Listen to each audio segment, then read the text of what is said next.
Why would they kill her? I don't care what happens to people. I really don't, because they have to live with it. But I want to know why they killed my daughter. The call came at 4:21 p.m. Police rushed to the Lincoln Village apartment complex in Columbus, Ohio, only to find a scene that would haunt them for decades. Inside, on the hardwood floor, 20-year-old Amy Hooper. She was naked, her hands bound behind her with a distinctive necklace. Her skull was shattered, and her body bore multiple stab wounds. Yet, it wasn't just the savage violence that shocked investigators, it was the chilling precision. This was no random attack, it was deeply personal. For 32 years, 9 months, and 8 days, Amy's killer walked free. The case went cold, yet it never faded. Detectives who had worked the case carried Amy's memory like a shadow, her face a constant reminder of unresolved justice. Her father passed away in 2009, never knowing who took his daughter's life, the weight of uncertainty following him to the grave. But on December 5th, 2023, everything changed. A discarded item, a DNA test, and suddenly the decades-long mystery began to unravel. The question shifted from who killed Amy Hooper to why. What could drive someone to such a brutal act against a young woman known for her kindness? Someone who had recently helped a homeless mother and child by offering them shelter. The answer would unravel a dark tale of obsession, betrayal, and a murderer who thought they had escaped justice. This is the story of how a decades-old cold case was finally solved, a testament to justice delayed but not denied. But to understand what happened, we must first revisit Amy Hooper's life and the events that led to her tragic end. Not a day goes by when I don't think about it. Every single day, her loved ones have said. Amy Joy Hooper was born on November 2nd, 1971, the youngest of 3 daughters. Adored by her older sisters, Holly and Sandy, Amy was their little doll. Growing up in Columbus, Ohio, Amy's early years were bright, but her path took a difficult turn in adolescence. In her teenage years, Amy began dating a boy her parents strongly disapproved of, and for good reason. The relationship became abusive, with the boy physically assaulting her on 2 occasions. When Amy tried to leave him, the boy's mother, who worked at her school, began harassing her. It was Amy's first encounter with the kind of obsessive behavior that would later have devastating consequences. Concerned for her safety, Amy's parents offered her a choice. She could either live with her aunt or move to California to stay with her sister Sandy. Amy chose California, a decision that may have saved her life at the time. She spent her junior year of high school there, strengthening her bond with Sandy. After graduating in 1989, Amy felt the pull of home and returned to Columbus. Back in Ohio, she moved in with her mother, who was navigating a difficult divorce from Amy's father. Despite the family turmoil, Amy remained focused on her dreams. She aspired to work in fashion and eventually planned to return to California for college. Amy took a job as a manager at Wilson's Leather in Westland Mall and began saving for her future. She was dependable, never missing work or arriving late, and even dabbled in designing display windows for the Lazarus department store. By early 1992, Amy was ready for the independence she had been working toward. Her bright future, however, would be tragically cut short. On February 17th, Amy rented her first apartment at 4942 Medfield Way in Lincoln Village. The ground floor unit opened directly onto a grassy area with walkways connecting various buildings. There were no security gates or surveillance cameras, just a simple door separating Amy from the outside world. True to her compassionate nature, Amy invited a homeless woman and her child to stay with her. Though she barely knew the woman, Amy's kind heart compelled her to help. Her mother initially objected when Amy considered moving them into the family home, but Amy was resolute in her desire to lend a hand. This generosity, her ability to trust others, was Amy's most remarkable trait, but also her potential vulnerability. At just 20 years old, Amy stood barely 5 feet tall and weighed around 90 pounds. Despite her petite frame, she was fiercely determined. Known for dating whomever she chose and standing her ground when needed, Amy was a strong-willed young woman. She loved animals, cared for 2 cats, and had a wide circle of friends. To the outside world, she seemed to be thriving, methodically building her life step by step. But beneath the surface, unsettling events were brewing. In the weeks leading up to her death, Amy confided in her sister Sandy about a man who wouldn't leave her alone.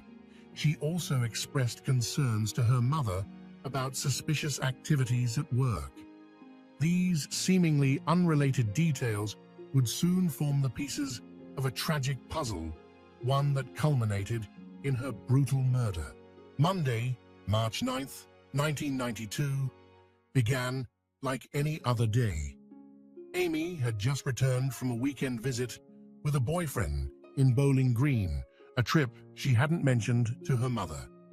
That morning at 6:30 a.m., she stopped by her mother Joy's house in Grove City to return a borrowed car. While her mother got ready for work, they chatted casually. Amy mentioned she had a manager's meeting at work later that day. She seemed happy, normal. There was no indication that these would be the last moments they shared.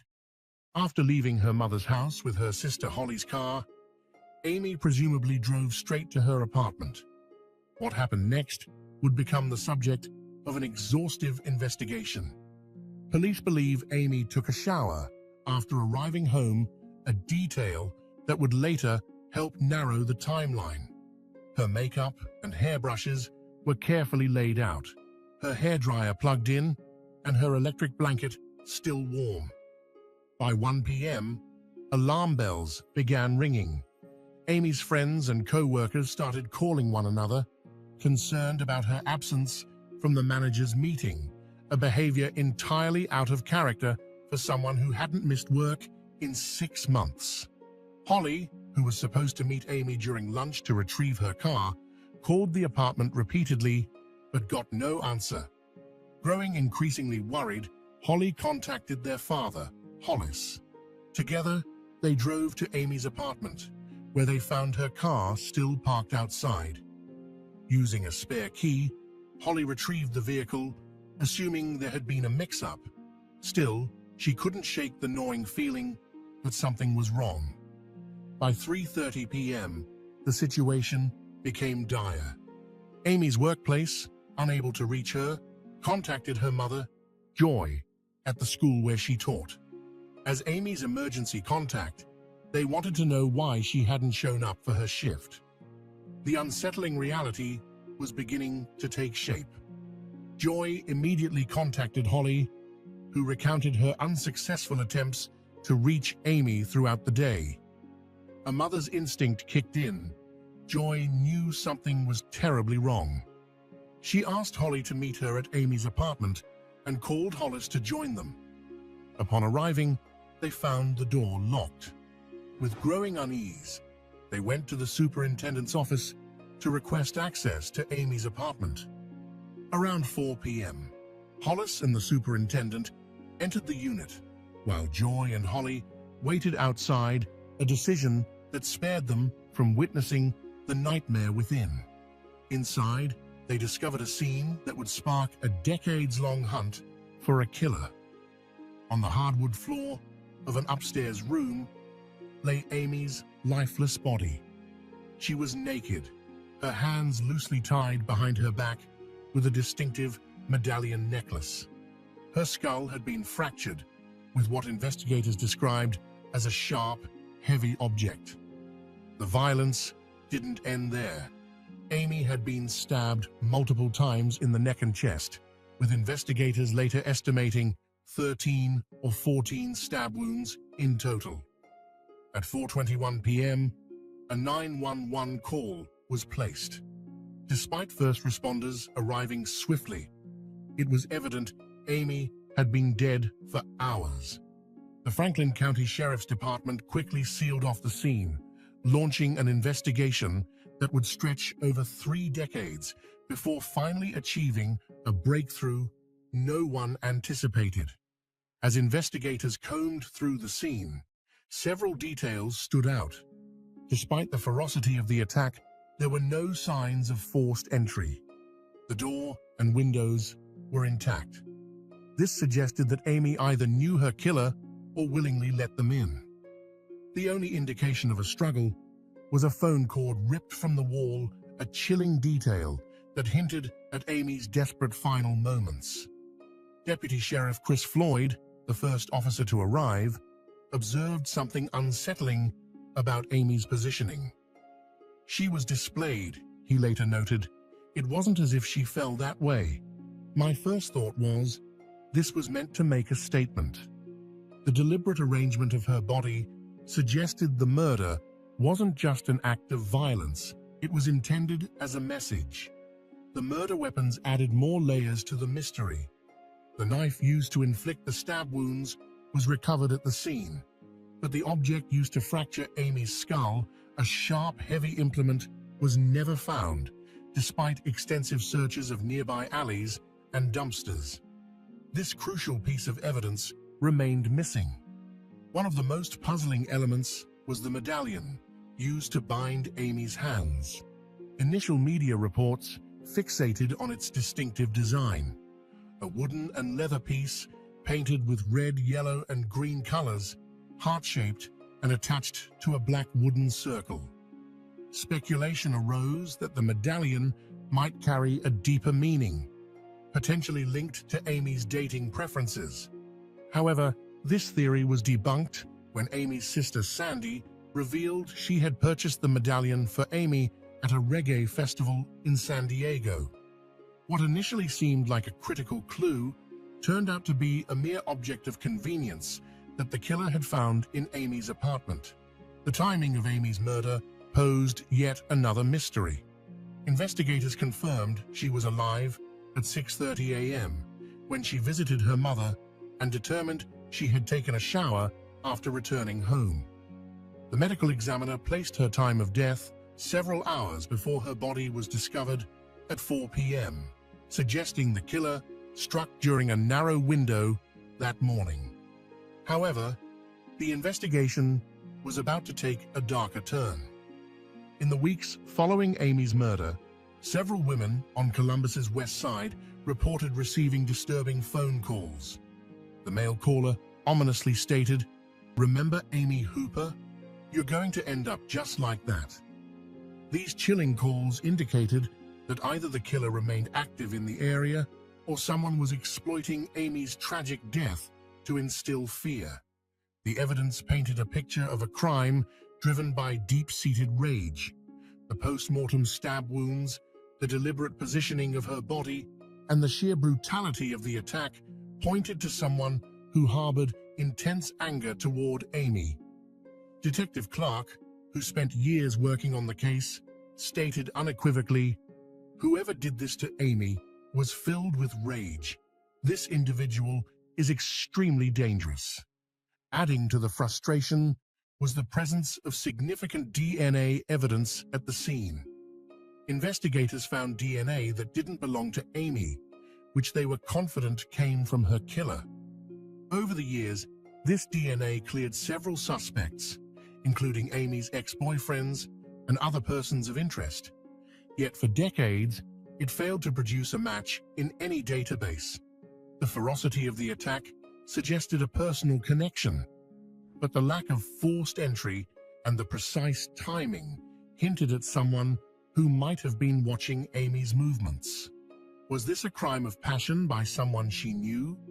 Or was it the work of a predator who had been stalking her, learning her routine? As investigators delved deeper into Amy's life, they uncovered a complex web of potential suspects, each with a possible motive. However, none could initially be definitively linked to the crime.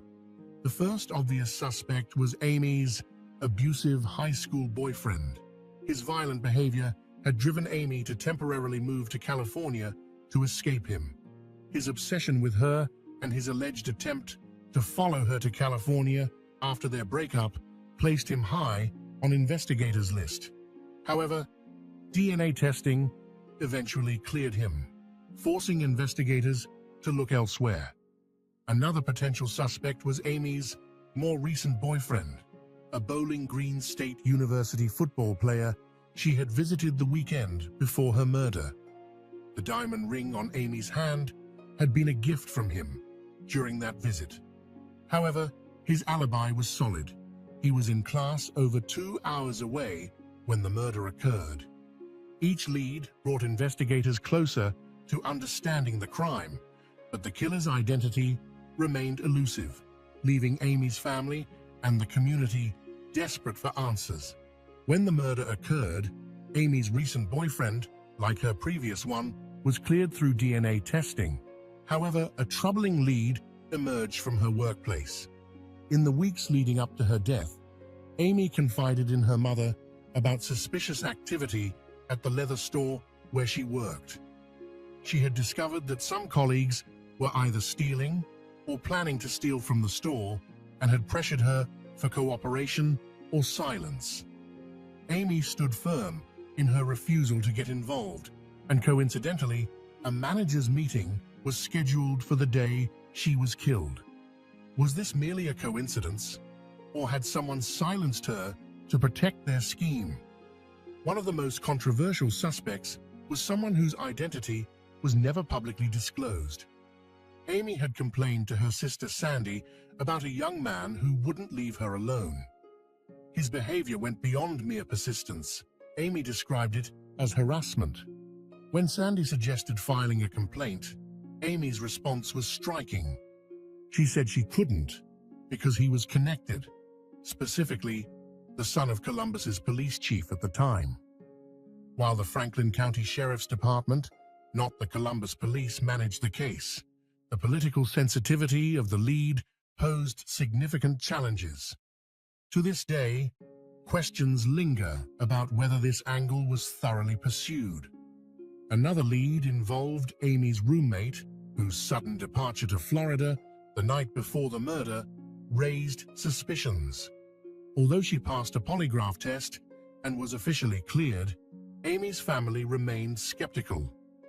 They didn't necessarily believe she was the killer, but wondered if she might know more than she admitted. Did she inadvertently expose Amy to danger, or was her departure an innocent coincidence? The timing and nature of the crime suggested the killer was familiar with Amy's routine. They knew she would be alone that morning, either expecting her to open the door or already lying in wait inside. Detective Clark later told reporters that Amy wasn't involved in drugs or any reckless behavior. She hadn't been causing trouble for anyone. Yet someone harbored enough rage not only to kill her, but to continue attacking her post-mortem. The level of overkill pointed to a deeply personal connection. However, investigators began to wonder, could this have been the work of a predator who simply saw Amy as a vulnerable target? As leads grew cold and suspects were cleared, one by one, investigators faced unsettling questions. They had DNA evidence, but no match. They had theories, but no conclusive proof. And somewhere, Amy's killer roamed free, perhaps still in Columbus, perhaps watching as the case slowly stagnated. For 32 years, Amy Hooper's murder seemed destined to remain one of Columbus's most haunting cold cases. But in 2023, everything changed. The breakthrough that Amy's family had awaited for over 3 decades finally arrived, proving that while justice may be delayed, it is not always denied. On December 5th, 2023, law enforcement officers arrested Bruce Daniels in Washington state. This development wasn't the result of a confession, a witness coming forward, or a lucky break. It stemmed from the relentless advancement of forensic science. The same DNA evidence that had cleared suspects over the years finally found its match. Earlier in 2023, Ohio's Bureau of Criminal Investigation, BCI, and Franklin County Sheriff's detectives identified Daniels as a person of interest. But suspicion alone wasn't enough. They needed definitive proof. Working with Washington law enforcement, investigators obtained a discarded item from Daniels. This seemingly insignificant piece of trash turned out to be the key to solving the case. When DNA from this item was tested against evidence collected from Amy's body 3 decades prior, the long-awaited match was confirmed. The evidence, meticulously preserved for all those years, had finally yielded the truth. The DNA evidence from 1992 finally served its purpose when a Franklin County grand jury indicted Bruce Daniels on charges of murder and rape. He was booked into the Thurston County Corrections Facility, south of Seattle, where he awaits extradition to Ohio. His arrest hearing is scheduled for January 8, 2024, more than 11,700 days after Amy's murder. The significance of this breakthrough cannot be overstated. For years, detectives saw Amy's photo every day as they entered work, a constant reminder of the unfinished case. They had promised her family they would never give up, and despite the decades that passed, they kept their word. This is not just a story of perseverance. It's a warning to those who believe they've escaped justice. Advances in DNA technology, particularly genetic genealogy, have revolutionized cold case investigations. Evidence that once seemed irrelevant now points directly to the perpetrator, no matter how many years have passed. Unfortunately, Amy's father didn't live to see this day. He passed away in 2009, still haunted by the words he spoke to reporters 1 year after his daughter's death. Why would they kill her? I don't care what happens to people. I really don't, because they have to live with it. But I want to know why they killed my daughter. After more than 3 decades, Amy Hooper's family may finally receive the answers they've been waiting for. Her case is a powerful reminder of the strength of perseverance and technological advancement. A young woman with dreams of a fashion career, who opened her home to those in need, had her life tragically cut short at just 20. For over 30 years, her killer remained free, perhaps thinking they had escaped justice. But with the help of science and unwavering investigators, justice is now within reach. Bruce Daniels' arrest offers hope not only to Amy's family, but to countless others still waiting for answers in cold cases. It serves as a stark warning to those who believe time can shield them from their crimes. DNA never forgets, and evidence doesn't age. The truth, no matter how deeply buried, has a way of emerging. As this case moves forward toward prosecution, many questions remain. What was the connection between Amy and her alleged killer? What could have driven someone to commit such a horrific act against a young woman known for her kindness? And perhaps most importantly, will Amy's family finally receive the closure they've long sought? If you found this story compelling, make sure to like and subscribe for more true crime cases. Did something about this case stand out to you? Did you live in Columbus at the time?